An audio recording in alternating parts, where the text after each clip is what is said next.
The playoff picture in baseball after the long holiday weekend throughout Labor Day, the summer unofficially comes to a close. A focus on football in the fall, and of course, postseason baseball in MLB as well. We are in the final month of this regular season. October is on the horizon. Most teams around MLB, when you look at the overall amount of games played, were well less than 25 or 30 at this moment. The Dodgers, for instance, have the best record in MLB. They've played 138 games, an 83-55 record. The Phillies, more than 80 wins, as is the case for the Brew Crew as well. About 25 games left in this MLB regular season. So let's start with the NL playoff picture. The Dodgers have the best record in baseball and in the league. The Phillies and the Brewers all have substantial leads in their division. The Phils up by 7 games over the Braves.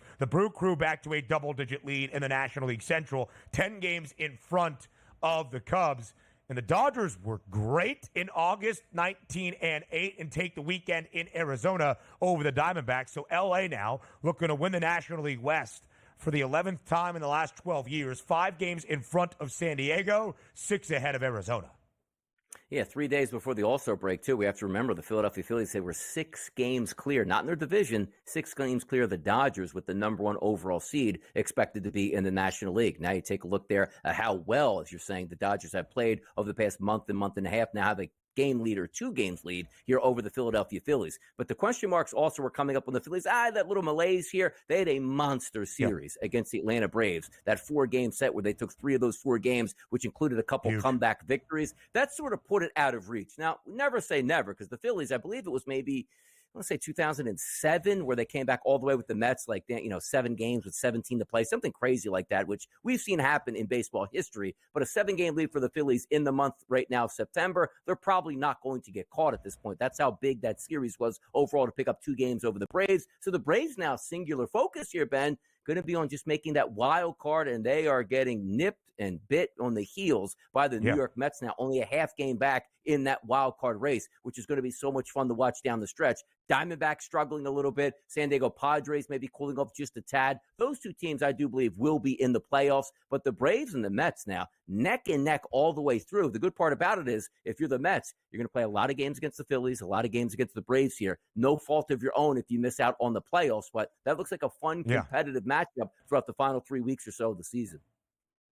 And DRS, when you look at the National League East, the odds are off the FanDuel Sportsbook. The NL Central, the odds are off the FanDuel Sportsbook. The Dodgers, a minus 6,000 favorite to win the National League West. There is also a competitive race, I guess you could say, between the Phils and the Brewers in terms of who is going to earn that second bye into the postseason. But the Phils do maintain a half-game lead over the Brew Crew at this moment. But the most competitive race in the National League, as Donnie mentioned, only a half game for Atlanta in front of the New York Mets. The divisional mates down the stretch battling for that third and final NL wildcard spot. To the odds we go. The Mets price to make the postseason, plus 158. The Braves not on there, not because they're so strongly in front. The odds have been taken off, but I think FanDuel has to kind of reassess where Atlanta is, a team that entered the season with the second best price to win a World Series.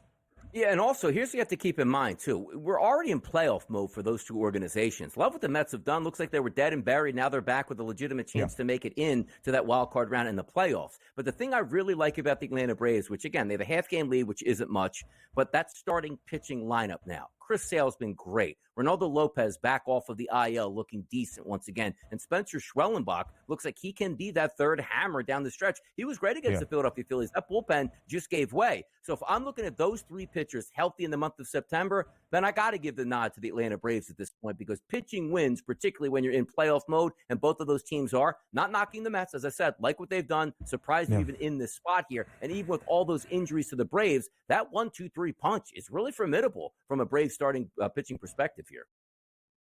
The Mets 17-13 in the month of August. They ended out August and now continuing into September on a 5-game win streak. Quickly here, let's look at the American League. the most competitive race is the Yankees and the Orioles for the top spot in the AL East.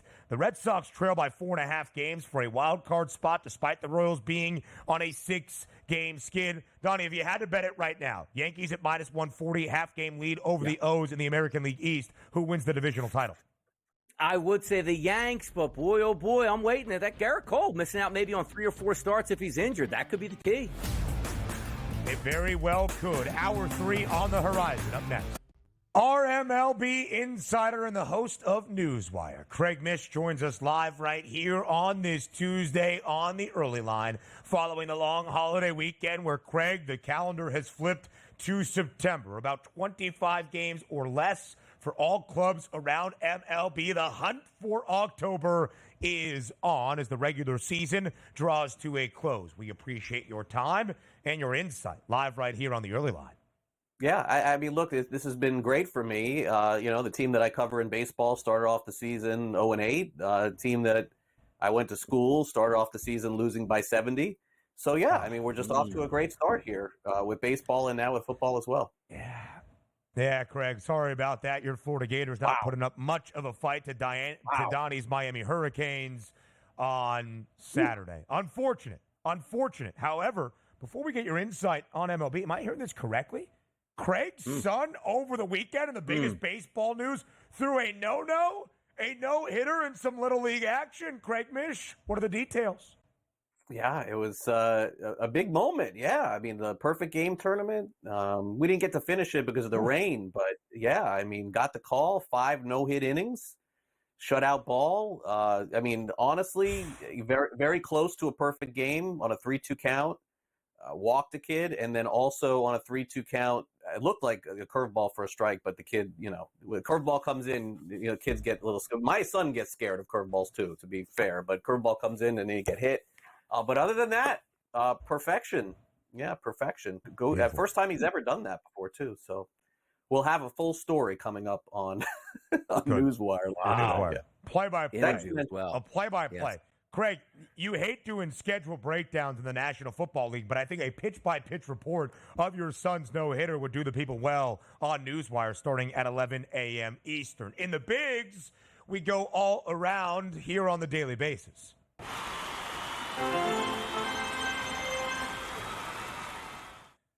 Craig Mish, yesterday the Yankees on the road after dropping 2 straight sets in their opener in Arlington. Gerrit Cole, darn good, 6 innings of work, striking out 9 against the Rangers, only allowing a single earned run, but did exit the game early with what the Yankees are calling a right calf cramp. He will be monitored tomorrow. Tomorrow is today. Craig, are you buying what the Yankees are selling, that it's only a calf cramp? Well, I mean, look, as you guys know, love leading off with the Yankees on a daily basis, so let's dive right in. Yeah, I mean, I'm going to have to do it in an hour from now, too. So, I think with something like this, everyone questions injuries. They question the teams for their reporting. And, honestly, with what goes on in this day and age in baseball, and even in all sports, you're hearing less and less about the severity of injuries just because they don't have to be reported as extensively. Latest story coming out of Houston that Kyle Tucker may have had a break in a bone or something like that from back in June, which is why he hasn't played in 3 months. But I think I'm gonna err on the side of optimism for this one, just because it's not arm related, it's not shoulder related, and indeed, if it is mild, then I think that Cole pitches again very soon, if not a week, 2 weeks. And they'll monitor this, but the Yankees are headed toward the postseason, and they need him for Game 1, and so that's when I believe he'll be available to pitch. Yeah, they certainly do. Hopefully it's not one of those things that will linger and they can certainly handle their business. Because if you take a look at the American League standings today, if the season was over, the Yanks would be the top overall seed in the AL, followed by the Guardians and the Astros. Close by are the Orioles. If we're looking at that wild card race too, is it over, Craig, in your mind in the AL? Does it look like the Twins, Royals, and Orioles, let's just say, will be those teams? Or could you see something out of the Red Sox trying to climb back in there? Yeah, I mean, it could happen, but I think, Donnie, those top 6 are super realistic at this point. Yeah. Credit to Detroit, by the way, Ben. We're going to have to take a look at that over for the Tigers, I think, next season. I think Detroit is on their way. I could see them being very active in the offseason, getting their way back to where they need to be. So, yeah, Donnie, I think you're right. It is just basically Boston at this point. But I don't know. One of those teams, Boston, Kansas City, Minnesota, one of them has to get super hot to sort of impose their will in these last 30 days or so. If Boston was able to roll off, let's say 11 out of 12, 12 out of 13, 14 out of 16, something like that, that would put them in contention for that final wildcard spot. But Donnie, I don't see that. I see Boston kind of playing like how they have been, a little bit over 500. I just don't know that that's going to be enough to get in.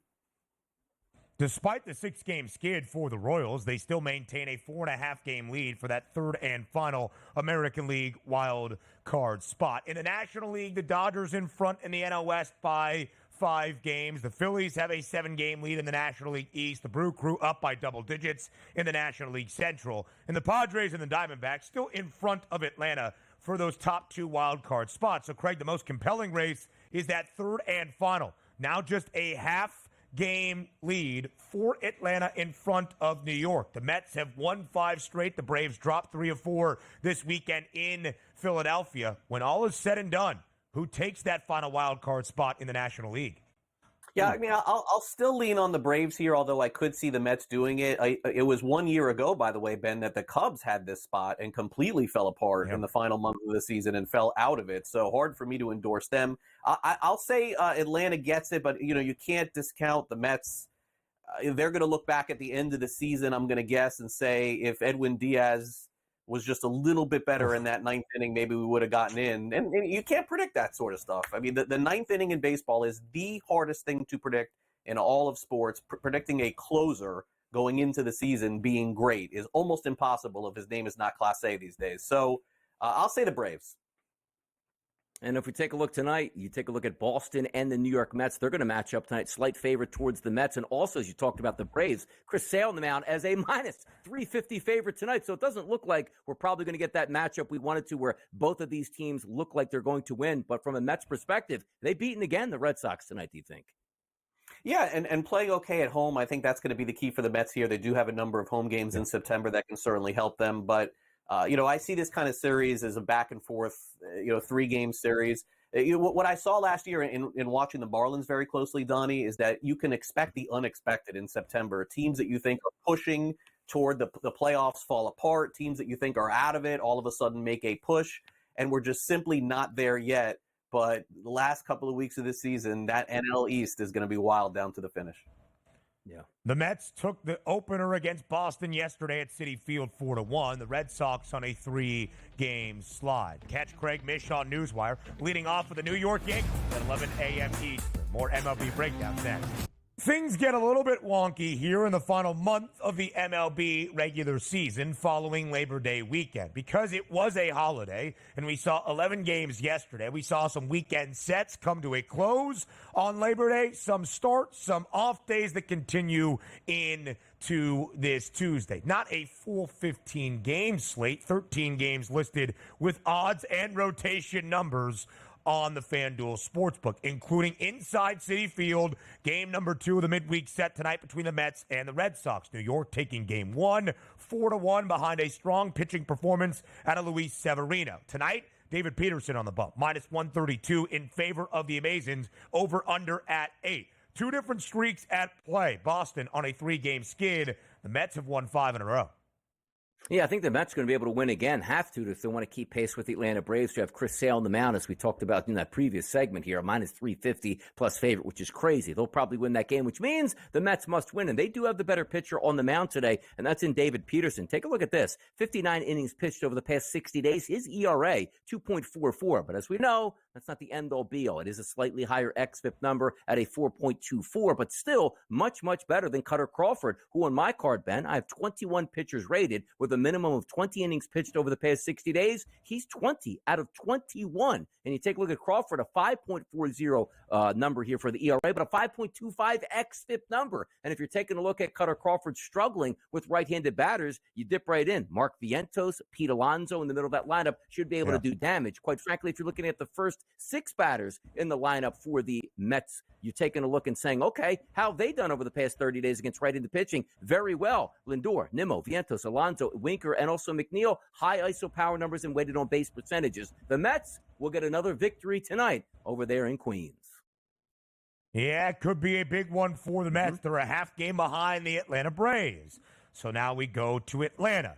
The Braves would have to lose, and the Mets would have to win to overtake the Braves for that third and final National League wild card spot. The reason I present it as such, it does not appear the Braves are going to lose tonight at home against the Rockies. Atlanta is a minus 350 favorite on the FanDuel Sportsbook because Chris Sale gets the nod tonight. The over-under stands at 7.5. Donnie, is there any way that you would want to play this game between the Rocks and the Braves, knowing it is such a strong price in Atlanta's favor?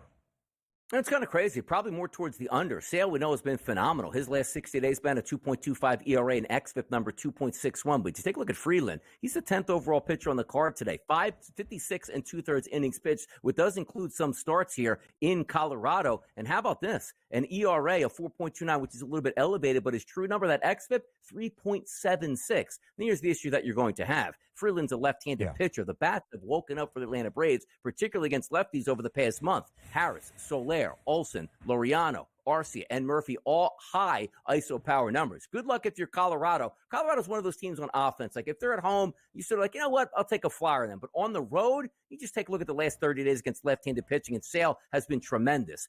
Doyle's got a 176 ISO, which is about average. Stallings has a 231, but only through 16 at-bats. Everybody else in that lineup, below average with their ISO power numbers. Good luck, Colorado, playing out the string against an Atlanta Braves team that absolutely needs it, and is smarting after losing 3 out of 4 to the Philadelphia Phillies.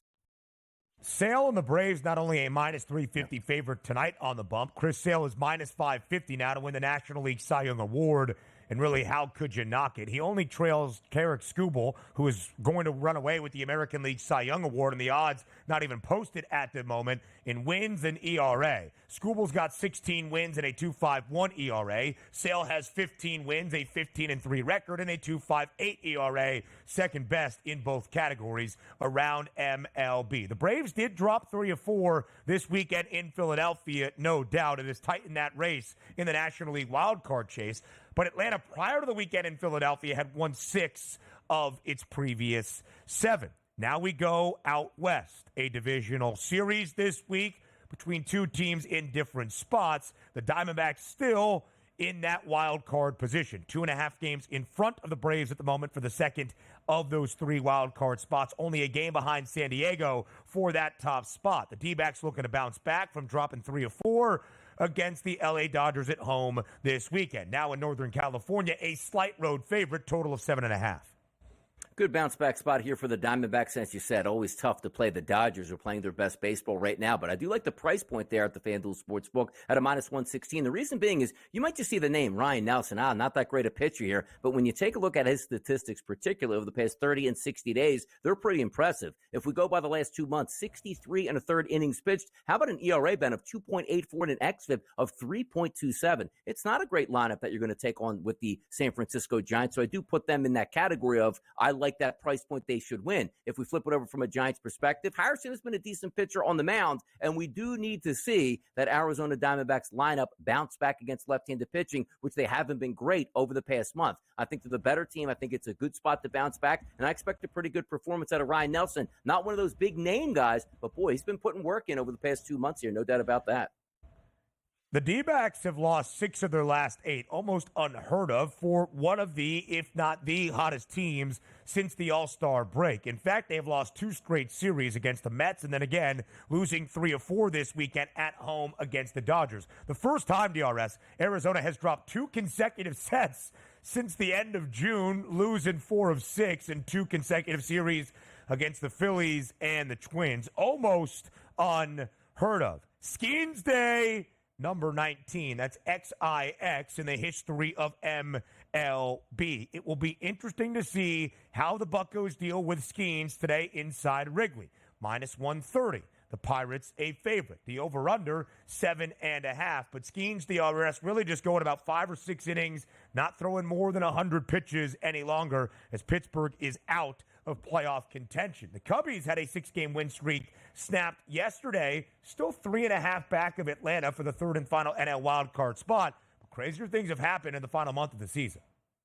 No, and bats have really heated up for the Chicago Cubs, which makes it an interesting matchup against Paul Skeens. But if we're just going from a pitcher-to-pitcher ratio here, that ratio is much better on the Pittsburgh Pirates side. Take a look at Skeens' last 60 days, and quite frankly, his entire season has been very good. 56 and two-thirds innings pitched, an ERA of 2.38, and a very manageable xFIP number at 3.09. We flip it over to the veteran pitcher on the mound, Kyle Hendricks, and he, over the past 60 days, 41 and a third innings pitched, much different scenario than Ben. 5.66 ERA, 5.03 xFIP number, but the questions always come up. You know Skeens is the better pitcher. At the end of 5 innings, they're probably going to have the lead. Why do you want to risk Paul Skeens throwing 100 pitches over 5 2/3 innings and leave it up to that bullpen only to see the Chicago Cubs come back in that environment? Maybe a run line first 5 innings is the most appropriate number because Skeens should have a good day. Hendricks should get hit. And by the time he leaves that game, talking about Skeens, they should have the lead. And why leave it the chance? Because put it this way, if Skeens is down 4-1 when the game is over, what's the big deal? They probably weren't going to win anyway, but there's a chance they have the lead and can blow it late against the Cubs.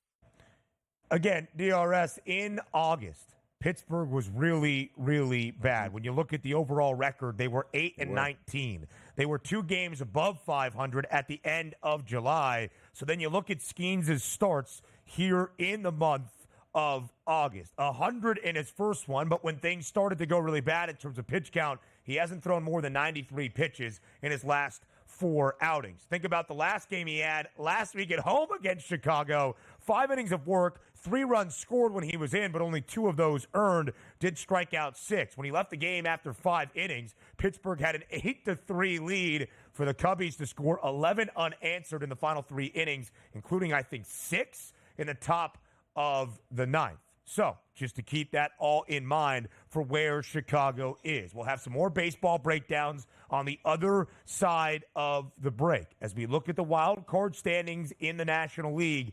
Again, this is really the only place where things are interesting. Atlanta a half game up over the New York Mets, 3.5 in front of the Chicago Cubs. No price on the Braves to make the postseason. The New York Mets at a plus 158 number. American League Central teams in action and plenty more on the other side of the break. More MLB best bets to come up next on TEL. Live right here on the early line on SportsGrid, we continue going through the mostly full Tuesday slate in Major League Baseball. Can the Royals snap a 6-game skid at home tonight against divisional mate the Cleveland Guardians? The odds makers not necessarily expecting that to be the case. Total of 8 in Cleveland, a slight road favorite at a minus 116 price. The Guardians winning yesterday 4-2. The offense for Cleveland, 2 2-run home runs out of Lane Thomas and Josh Naylor. That the difference for the Guardians, who have opened up a 3.5-game lead in the American League Central. What happens today inside Kauffman Stadium?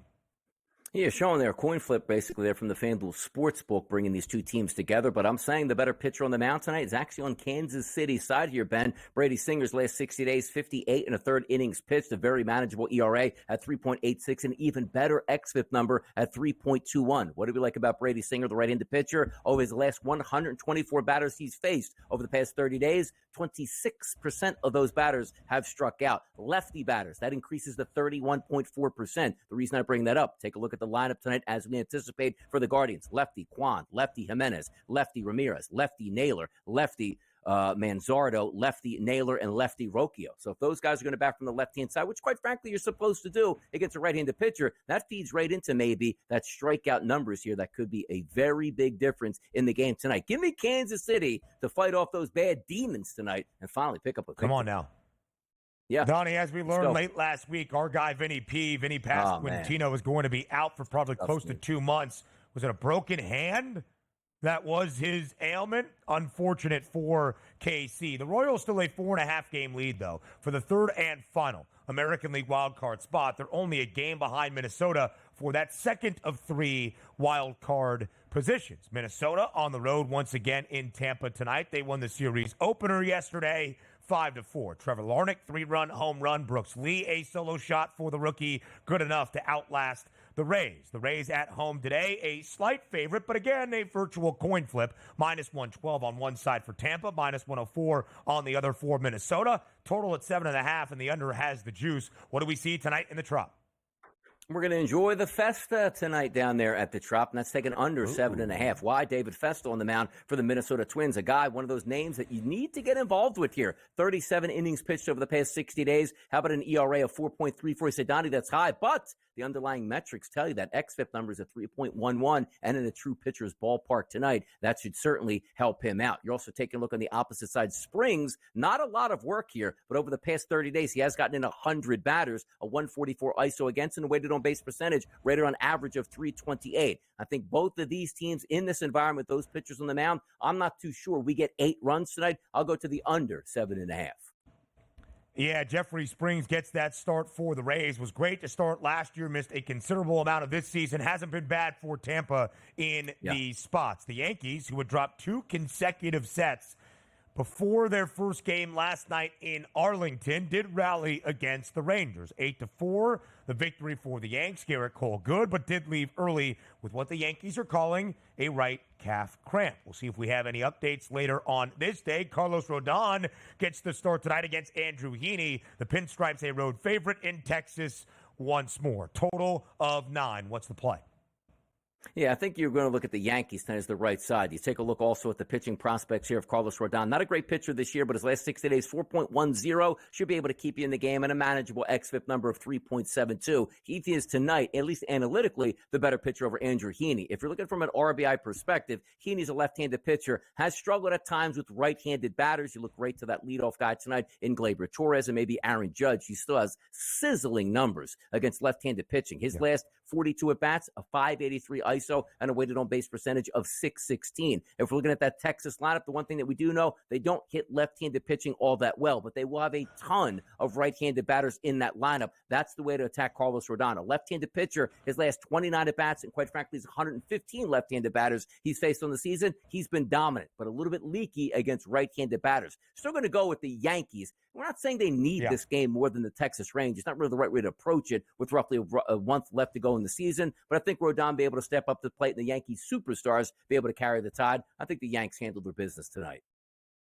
Texas 8 games below 500, 65 and 73 for the reigning World Series champs. They are going to miss the postseason more than likely. Jacob deGrom expected to return this week for Texas. See what he's got ending 2024 into 2025. The Astros, by the way, 6 games in front now of the Mariners, who have lost 3 straight games and are an even 500. Not much out of the American League West this season. By the way, Aaron Judge an RBI yesterday. Giancarlo Stanton a home run. Judge has not hit a home run in 7 consecutive games. The horror. He had a 7 home run in a 6-game stretch prior to now being blanked 7 straight games plus 190 to record a long ball tonight against the Rangers. DRS, the American League Central is such a funny division. You got 4 teams now above 500, including the Tigers, who are a game above 500 at 70 and 69, and more than likely 3 teams making the American League postseason. The Guardians, more than likely the divisional champs. You got the Twins and the Royals in wild card spots. And again, Detroit, a game above 500.